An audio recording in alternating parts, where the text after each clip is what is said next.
Before we begin, I want to thank Miller Lite for sponsoring this first season of stories and allowing us to explore. There's a moment in every cook's life when the heat stops feeling like danger and starts feeling like home. For some people, that moment comes slowly, and for others, it happens all at once. Standing in a kitchen, knife in hand, realizing they've boarded what Shane McBride once called the right pirate ship. Shane McBride spent decades moving through kitchens, through cultures, and through the long apprenticeship that defines great cooks. He came up in the old school era of restaurants, an industry that was loud, intense, sometimes chaotic, but one that forged a deep respect for craft, discipline, and the passing down of knowledge from one cook to the next. And yet, if you spend even a few minutes talking with Shane, you realize something quickly. The man isn't just a pitmaster or a chef. He's a collector of stories. Sometimes those stories take the form of watches, each one tied to a different chapter of his life. Sometimes they're books, mystery novels, cookbooks, the kind you keep on a shelf because the ideas inside still have something left to teach you. But most often the stories live in the food, in the quiet lessons from a grandmother's kitchen, in the skills you pick up along the way, learning how to cook, how to lead a kitchen, how to pass knowledge forward to the next generation. Because the truth about great cooking and great barbecue is that it's never really about the food alone. It's about curiosity. Curiosity about technique, curiosity about tradition, curiosity about what happens when fire, time, and patience come together. And that curiosity is exactly what Live Fire is about.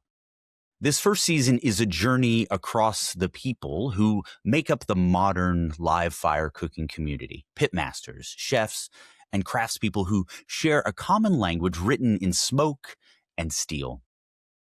All roads this season lead toward one gathering point, Lockhart Rising, May 9th, 2026. A moment when many of the voices will come together in the barbecue capital of Texas to cook, share, and push the craft forward. But before the fires are lit, we get to sit down with the people who built the road to it. And today's conversation is with a man who understands that cooking isn't just a profession. It's a lifelong pursuit of skill, a collection of stories, and maybe, if you're lucky, the chance to spend your life doing something that feels like joining the right pirate ship. This is Live Fire, and this is Shane McBride. So what do you got? What do you got there? What are you rocking on the wrist? A Coke. Oh, sweet. Attaboy. That's nice. We're gonna come strong and we're gonna come proper. I like it. If you had to, and I'm not going to ask you to guess this because you have the exact answer. How many watches do you have right now in that little collection of yours? Let's see. 1, 2. I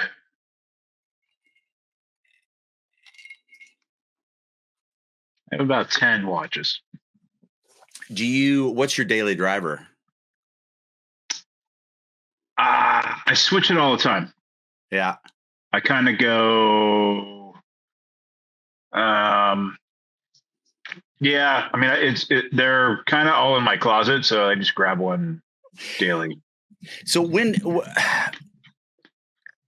there's a friend of mine who he writes for a lot of Seth MacFarlane stuff, and I think he's on American Dad now. And he was telling me this one time they were in the writer's room, and this was maybe 10 years ago. They basically looked around the room and they could tell someone's age essentially by whether they had a wristwatch or not. And I'm just curious, roughly, what was your introduction to it? When did you get into it? When did that start for you? Was that an early thing or did that happen a little bit later in life? My mom gave me it was an Esquire. So that's like a Movado step down from a Movado when I graduated high school. So that was my first, nice watch. Oh, there we go. Sorry about that. I've been having some dodgy internet over here. So you were saying your mom gave you a watch? Yeah, she gave me an Esquire, which was like a step below a Movado. It was made by Movado. Yeah. So it was like a diver. And when you got that, was it like, okay, this is cool, I got a really nice watch, or did it instill in you wait a minute, I would like more of these things? Yeah, no, I pretty much wanted something better after I got the first one. straight in there, yeah. All right. What was your first watch purchase? Trying to think what it was. The first big watch was a Ernst Benz, which is like a pilot watch. It was when like 44 millimeter watches were cool. Right. Yeah. So I got this big giant pilot watch. Mario Batali, he wore it too. And like with the first time we saw each other wearing the same watch, you were like, cool. I probably shouldn't say his name anymore. I mean, he's an old friend of mine. So, but he wore one. And then my whole kind of, I wore a tag for a really long time. I had a Carrera for years. That was a gift from my mom as well. She's been very generous with watches with me over the year. I got my first Rolex when I turned 40. Okay. And since then I have been on a. You've been so here. Yeah, I worked for Charlie Palmer a million years ago, and he wore a Patek Philippe, and sure, that was pretty dope, right? Yep. And then I worked for Christian Deloubria. He wore a day-date Rolex. And then when I went to Balthazar, Riyadh, there was two chefs there, Lee and Riyadh. Riyadh had a fuck ton of watches. He was a watch guy. Yeah. And so my whole goal was like when I turn 40, I will get a Rolex, and that happened. And then it was like I want one for every day of the week. Yeah, naturally. What was your first Rollie? What'd you get? A Pepsi. Yeah, the Pepsi. I got a 1986 Pepsi because that's the same one that Magnum PI wore. Yeah. They all kind of have stories. This was my next question is, do you buy your watches new, or do you buy them vintaged or used? Both. I have both. Both. Yeah. What if it wasn't watches? We might be jumping in here a little heavy. What, because Tuffy wanted to know this. If it's not watches, what is your collection problem? If it's not watches? Oh, by far books. Yeah. But is there, and you and I talked about this a little bit, like you and Tuffy, you guys are super into your cookbooks. Cookbooks is awesome. I love that. But you had a specific genre you're into right now. What is that? That's just fiction. I've been reading a lot of Rick Stout. Okay. And for the folks at home, what genre is Rick Stout? That's like mystery, suspense mystery. Okay. But not like detective. No, yeah, he was the main character. Nero Wolfe was a detective in New York City. Okay, all right. And he had a personal chef, so that was the food aspect to it is what drew me into it. So this is what you're telling the IRS is you're like, look, this is research. There's a chef in the book. I mean, this is clearly research. My accountant told me years ago, no pipe dream of writing my cookbooks off. So right. Yeah, he's like, don't even try. That's amazing. I mean, here, this is my office. Like, yeah. Oh, attaboy. You know what I mean? There's more over here. I mean, my office is full of shit, but There's 60 cookbooks in here. Are you the type of guy that's going to get, because I'm in a similar situation. In fact, we're turning our dining room of our house into a library. Like it's gotten out of hand. So we mainly just eat in the kitchen anyway. So we're like, fine, we're just going to turn this room into a library. Are there books in your collection that you've not read? I have one daughter, and thankfully she's also super into books, which really helps. So are there books I haven't read? Yeah. Yes. The answer is yes. Yes. What percentage? I don't want to answer that question. You don't have to answer that question. It's not crazy. Oh, good. Trying to think what's like next to my bed. There's probably 20 books next to my bed that I haven't read. Yeah. And then I was just in Charleston at my mom's house, and there's some books there that I haven't read. But I've read, I would say, the lion's share of cookbooks. I've looked at every cookbook I own. I have maybe not read it cover to cover, but I have looked through it. Books for reading, there's probably 10% I haven't read. And that's just, every old man's fantasy is to sit on the porch and read every day. And I'm hook, line, and sinker on that fantasy that'll happen where I can just read all day long. Is that what you imagine your retirement looking like? Yeah, I'd throw some fishing into that, probably. Okay. Where are we doing this fishing and reading in this fantasy? Ooh. Depends on what time of year it is. Yeah, it's a fantasy. You can do it whenever and wherever you want. I mean, in spring, I'm going to want to be on the west coast of Florida catching tarpon. Okay. And then I'd like to be. I grew up in Florida, so I grew up catching saltwater fish where on a back cast on a fly rod, I didn't have to worry about a tree. Now I've lived in the Northeast for years and I still haven't figured out how to fish on a river. So I'd like to figure out how to do that with some proficiency. Yep. Because me and trees love each other.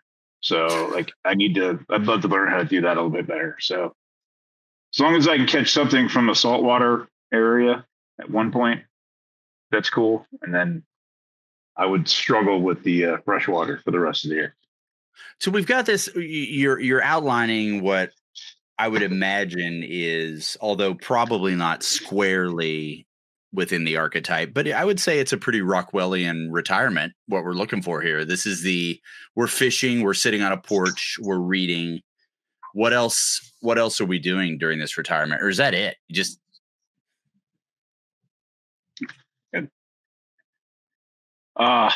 Man, you're going to pull it all out of me. The dream is, all right, here's my dream. I own an antique / bookstore that's open 2 days a week. Yep. And then the rest of the days I do that shit. And then I, throw some cooking in there and I'm good to go. So this is the reason I'm pushing on this a little bit, Shane, is you're ostensibly describing my life goals. Although I would say probably the thing that I like about the fishing aspect of it is I like that it's a skill. I like that there's something to be learned from it. But I imagine, I don't know whether you were in this situation, but when it was in my late, I don't want to say that it was a clear delineation between when I turned 40 or not. But there was around that time, maybe 38, something like that. I had this kind of innate feeling like I just really wanted to start acquiring skills. So fixing stuff. Yep. My wife gives me a really hard time. I will sit and watch a YouTube tutorial about shit I don't own. Like just how to fix it, how it works, and it's generally the worse the production quality, the better for me. It needs to be a guy in overalls who can't quite hold the camera and the screwdriver. The camera's moving around. Yep. It's all over the place. Yep. And he's fixing this Maytag that I will never own. But there's just something really appealing about that for me. So the idea of standing in a river or fly fishing or doing something along that really, I don't know. I get it is my point. And the bookstore that's a big one on my checklist. I totally get that. Yeah. I mean, that'd be pretty sweet. Would you, would you focus on a specific genre or just what the stuff that you have? It would just be an opportunity to be surrounded by books. There would definitely be an emphasis on cookbooks and mystery, suspense, detective stuff. But I also appreciate, like, I have all the Rivers of the United States books. There is a series of books by, oh God, what's his name? Lawrence. Man, I can't think of his last name. Anyways, he has a series of books. It's a little bit different. He's a series of books where the guy is a lifelong criminal who steals really cool stuff. Like he steals the Mondrian. He steals he has like crazy antique knowledge. So he steals really cool stuff, and always every time he steals something, somebody gets murdered. And then he has to solve the murder. And the books are like the thief that painted like Mondrian, or the thief who collected spoons. And it's kind of a similar thing where he owns a bookstore. It was always his dream. And he still goes out on these heists to get the cool stuff because it's like, and after a little bit, it's not for the money. It's because somebody corners him into doing it. They found out something about him and they don't want to disclose it. Kind of sounds similar, but not, the criminal part of it's a little different. But yes, I wrote that down. I'm going to look it up and I will watch it. I think you're really going to like that. What is this I understand this is a little bit of a chicken and egg situation, but we talked about watches. We kind of talked about books, cookbooks specifically. Like where did cooking specifically come into that for you? Where was that in your life? In my life? In your life, yeah. So my mom is an absolutely terrible cook. Sure, great. Like just awful. Still to this day. And my grandmother was a transplanted Michiganer and moved to South Florida and learned how to cook, kind of Southern food from people that were around her. And she did a pretty good job making Southern food. And then my uncle was a chef as well, and a drug dealer, South Florida. So what happens? So I get it. I kind of grew up fending for myself, but learning how to cook from my grandmother and uncle. My mom was, when I was a kid, she was building a business, and, I had friends over all the time, and she, we'd say, oh, we want to have roast beef. And she's like, well, here's a credit card, figure out how to make it. So I learned how to cook to fend for myself. And then I got into it professionally because I was a terrible student. I went to the University of Florida for a very, very small amount of time. And I lived with 3 of my friends from high school, which was an absolutely terrible idea because it was pretty much how do we save up enough money to get drunk all weekend? That was the goal. Right. So, quickly back home, one of my best friends growing up, I've known her since third. I actually was texting her right before we started talking. My friend Linda, her sister was married to a chef. And I went and kind of begged him for a job. And then, as they say, the rest is history. My first day there, I had bought a 12-inch Wusthof German knife. And within the first hour of being on the garbage aid station, I cut like the tip of my finger off and, gently put it on the grill grate so it wouldn't bleed anymore. And I was like, this is fucking awesome. It was like I got on the right pirate ship. Right. You know what I mean? And I fit right in. What if you had to guess, it seems like cauterizing your wounds is some sort of rite of passage within the kitchen. Is that a fair? Back then, sure, 100%. Nowadays, I would say it's a little different, but back then in the 1900s, I like saying that now. It was cool to do that, or it was acceptable to not really think about going to the doctor. You and I, when we chatted a couple of weeks ago, we talked a little bit about the cultural shift of kitchens. What is, because you were there and are there kind of through these different evolutions of not only the culture of the kitchen, maybe cauterizing your own wounds, kind of the pirate ship as you described it, but there's also kind of the evolution of culinary pedagogy from passing down information from chefs to people that are just starting out in the kitchen. What have been the biggest changes that you've noticed? Well, I think, first and foremost, like bad language is just not accepted. Like you can't talk down to people the way you want it happened to me. Right. Well, I there was definitely a period in my life when I was that guy. So sure. Those days are long gone. And for the good, for the better. And I don't, I'm not like bring back the bad old days. Sure, I get it. Yeah. The sous chef's going to punch you in the face because you ran out of a dish type of thing. I'm fully for safe and happy workplaces. But I think it was an industry that was really not regulated for a really long time. And this is my personal opinion. And this goes for every aspect of the restaurant business. When I was a kid in the restaurant industry, there was no such thing as a health department. Didn't exist. Right. There was no such thing as a fire department coming in to look at your hood system. Didn't exist. You open the restaurant, you got the stamp of approval, you're good to go. Start making money. Don't kill anybody. Pretty much how it was when I was a kid. Now every step of what we do has been monetized. And again, I'm not lamenting that that it's happened. It's good for everybody that there's a health inspector and there's a fire inspector. It saves people's lives.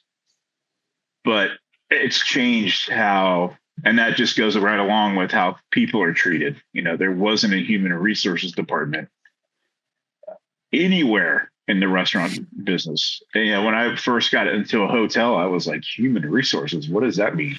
Like, I didn't understand. I didn't even really know what it meant. I was, I think I was 19 and working at the Four Seasons Hotel. It was like, okay, somebody's going to tell me how to behave. You know what I mean? Like I had to go watch a video on a VHS tape. So I think, along with everything, the whole business has changed in that sense. And it's good. I'm not, bring it back the shitty old days. But, it was definitely, I would say the thing that went away with those days is like that relentless drive and work ethic. It doesn't exist like it did back then, where, you would have no problem getting somebody to work for 12 to 14 hours. It was easy. Now that just doesn't happen. Right. And as out of those 12 to 14 hours, maybe 4 or 5 of them were for free. You know what I mean? Like that's just how it was back then. And you just can't do that now. And that's good. Still a good thing. So when you I don't want you getting any hate. No, it's fine. I mean, the hate will be totally directed at you. I'll be completely exempt from it. Say what you want. The thing that I'm curious about from either a teaching perspective or maybe it's a people perspective, because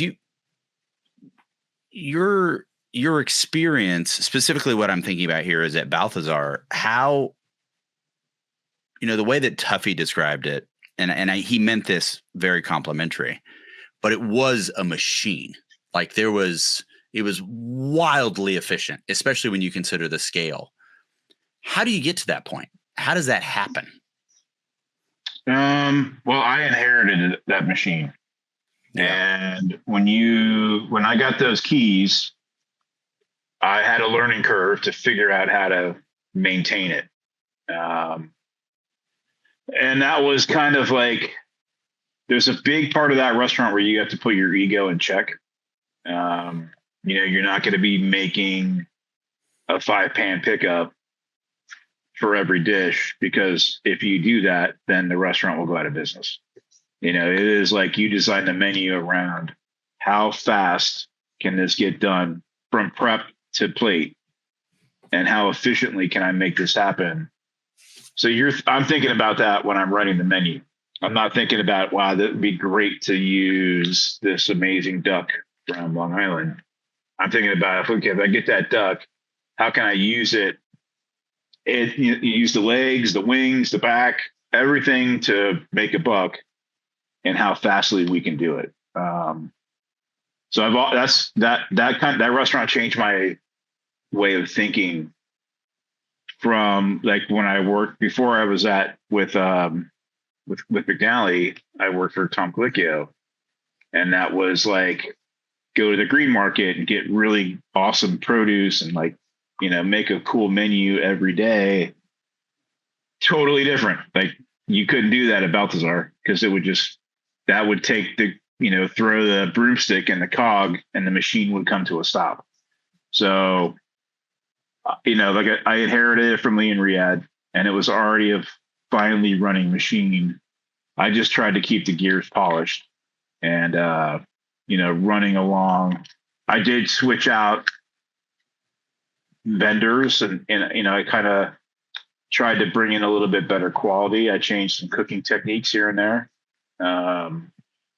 Because the restaurant had already been open for 15 years at that point. Right. And, in a restaurant that old, things just kind of get into a rhythm, and you don't maybe not pay attention on how long the short ribs are marinated. Those are the kind of things that I kind of dialed back in. Right. But it was really everything you did, you had to think about how many steps it would take to finish it from the second it walked in the door until it got on the plate and went out the kitchen door. That's really, that's what I learned there was that management of that. And if you had to say, I don't know whether you've thought in these terms or not, but how you mentioned a little bit about the logistical side of things, but how did working in that environment change you? Because I have to imagine it must have. Working at Balthazar. Yeah, I mean, or maybe even just on a grander scale, because it seems like, listening to you talk about the fantasy of retirement, there's a simplicity to it, and I think simplicity is often not valued as much as it should be. And then we're going into this system of Balthazar, which has so many moving parts and so many things that you have to keep track of. I'm curious, was that an experience for you that, I guess the way to frame the question is what did you take away from that experience? There's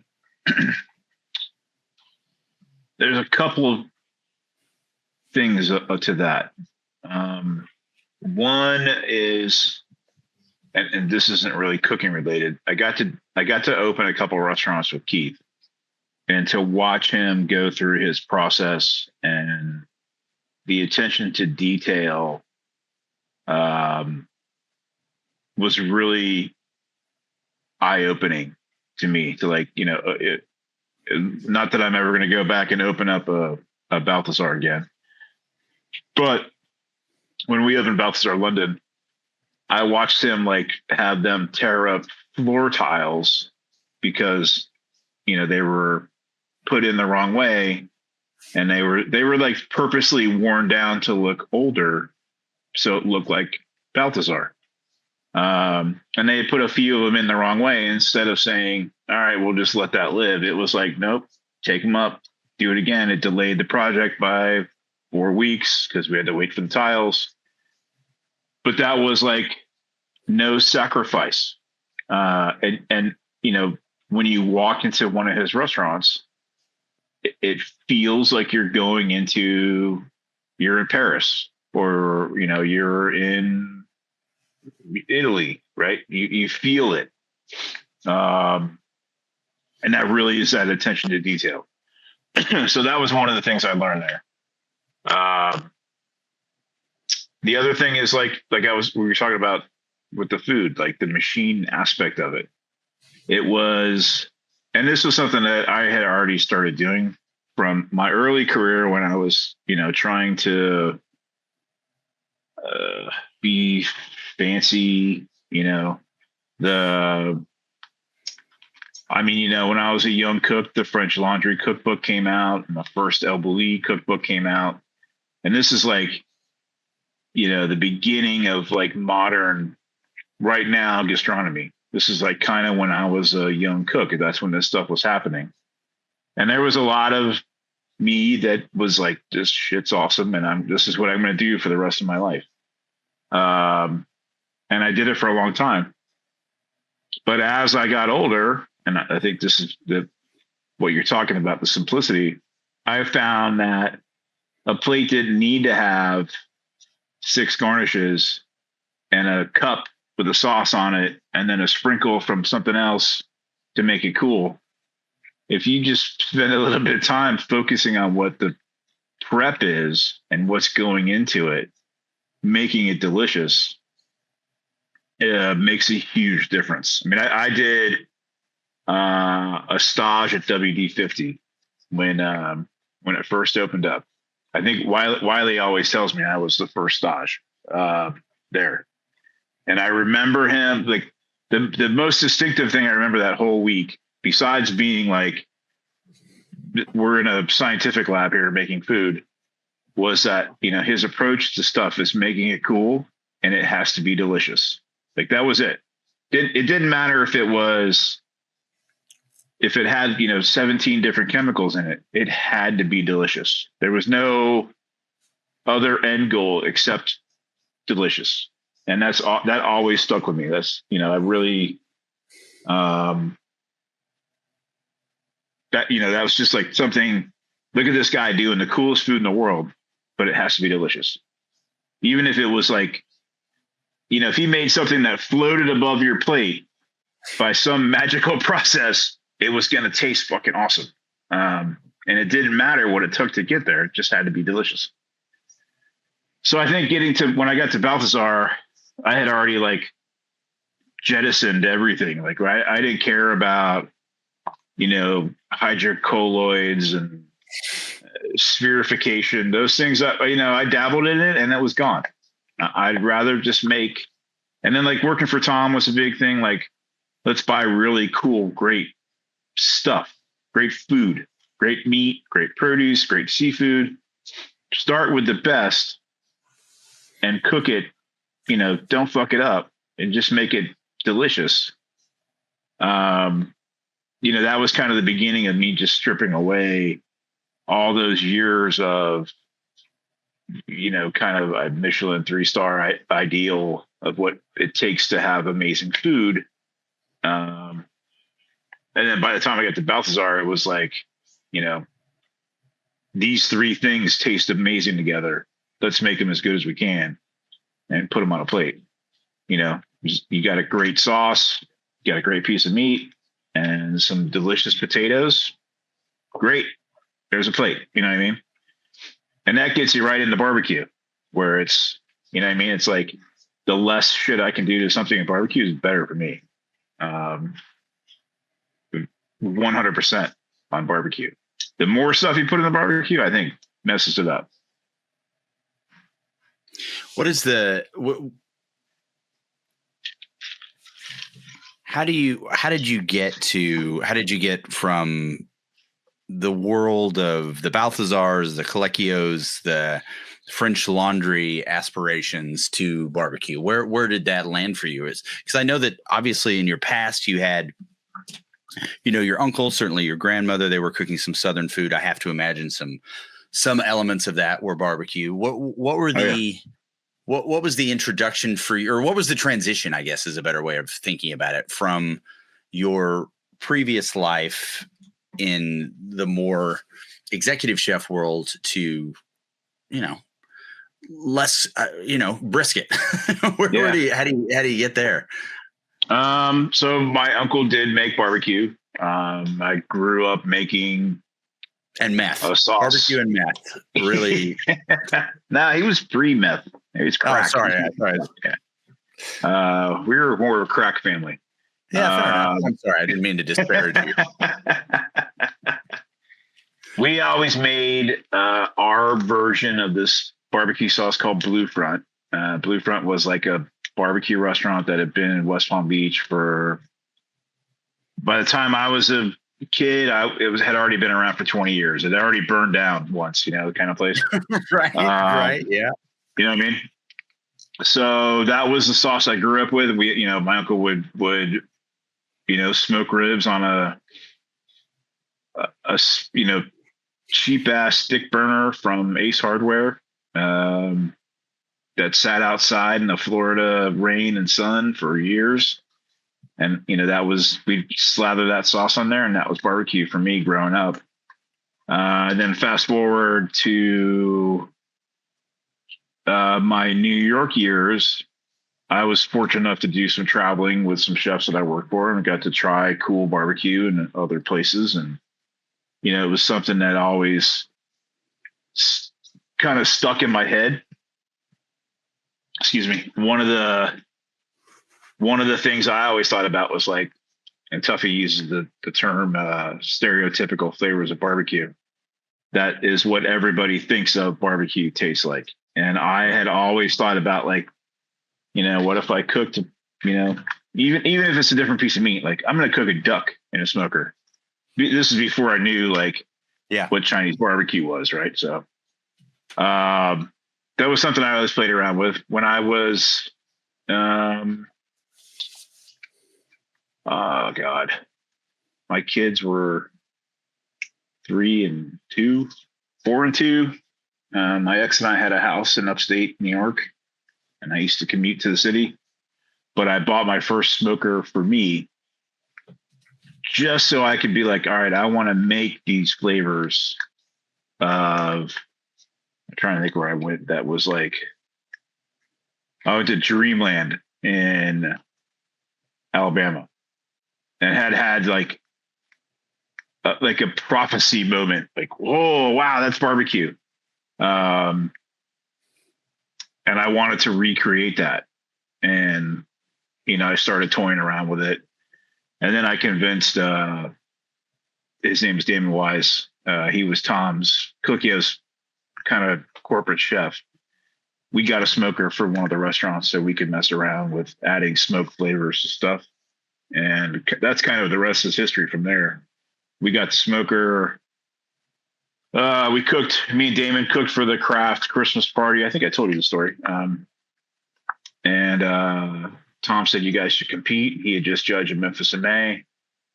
And we did that. And I don't remember if it was our first or second year, but we won a category. We won hot wings. And that was it. Like, bug bit. Everybody that was there hasn't missed it since it started. And now there's like 10 of us, 12 of us that go down there. The team's grown over the years.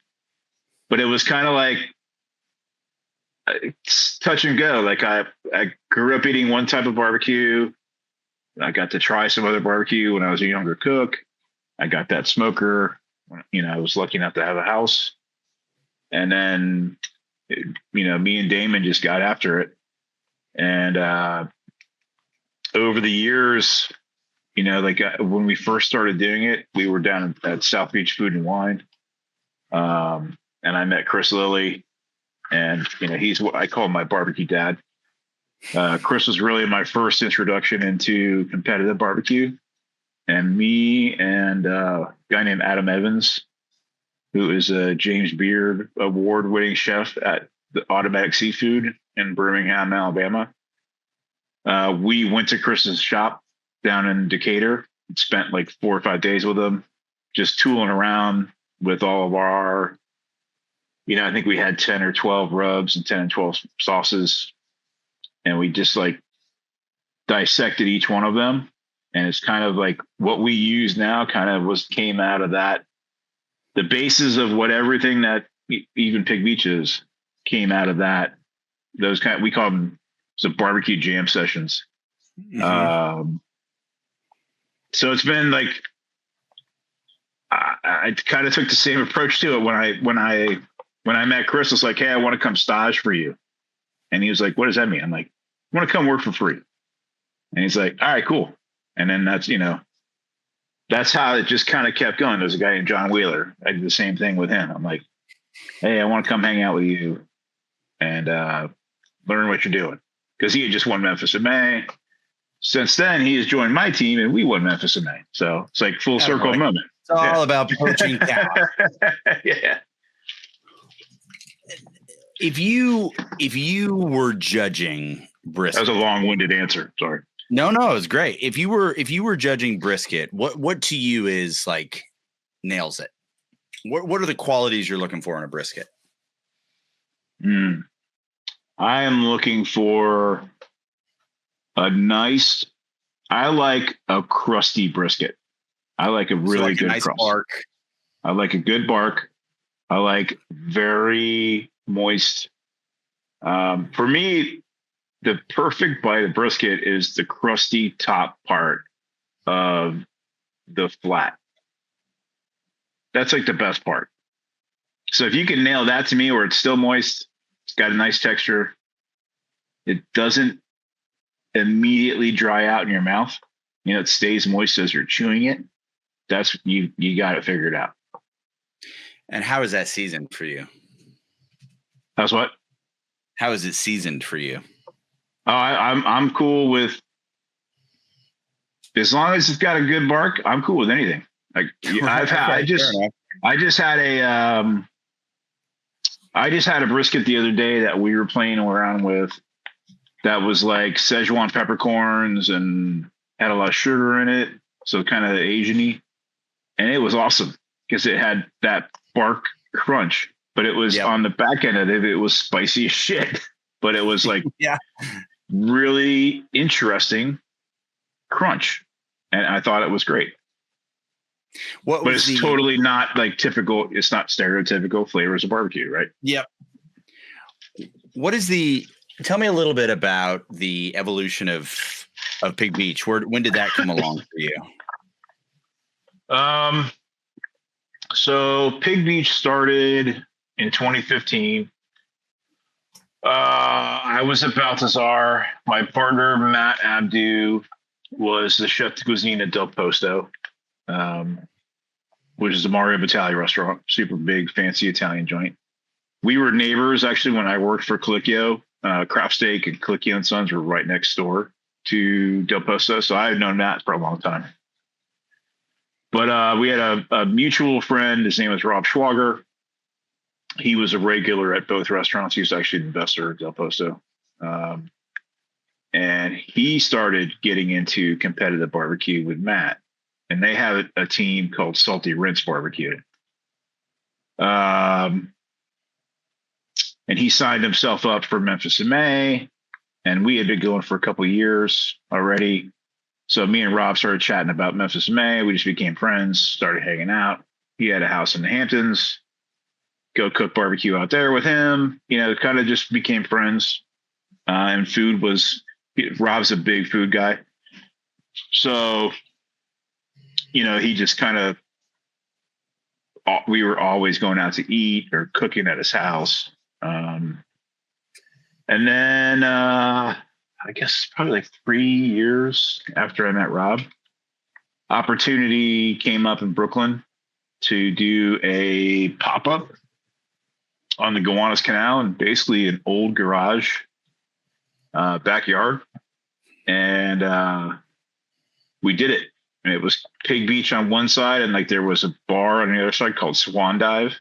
And the guys Right. that owned the property really liked the way that we ran our part of it. So the next year they said, "Let's do it again. You guys take over the whole thing," and it just kind of kept going from there. That's great. I didn't get full time into it till year 4. Then I kind of came on board full time. We had another partner that we had to ask to leave, and I took his spot. And then it was, just kept going from there. This is a broader question, and it can apply to anything. What is one thing that you're really, really proud of that nobody else gets to see? That they don't get to see. Something I'm really proud of is like a lot of guys that have worked for me who are now doing their own thing in kitchens, chefs, successful chefs. None of them are really changing the world, fine dining, but they're all doing their own thing and doing really good at it. I'm really proud of that. I'm proud of like this group of people that have worked for me over the years that have kept going. That one makes me pretty happy. What element of that is the thing that really brings you the most joy? Look, we're going to work with a lot of people, and some of them are going to go do their own thing. So what is it specifically that you feel joy about in their successes? So a handful of them, I was their first chef, and I kind of put them on the path to success. I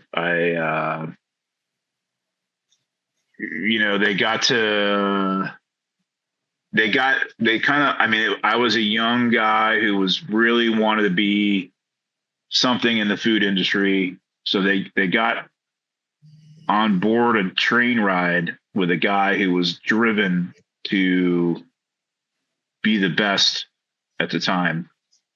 And I think they got a lot of really good, they got to see how and how not to do the job.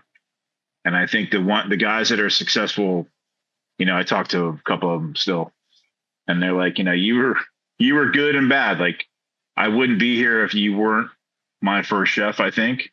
But I also see how not to be, we like earlier when we were talking about how the restaurant business has changed, they remind me of things that I did or said that I'm like, yeah, that's pretty bad. But they're like, you made us better doing that. So that makes me proud that, people work for me and they've gone on and done well for themselves. And you don't really see that. So I think that's pretty cool. No, it's nice to be in a position where you can see some of the fruits of your labor in other people. Yeah. I think a more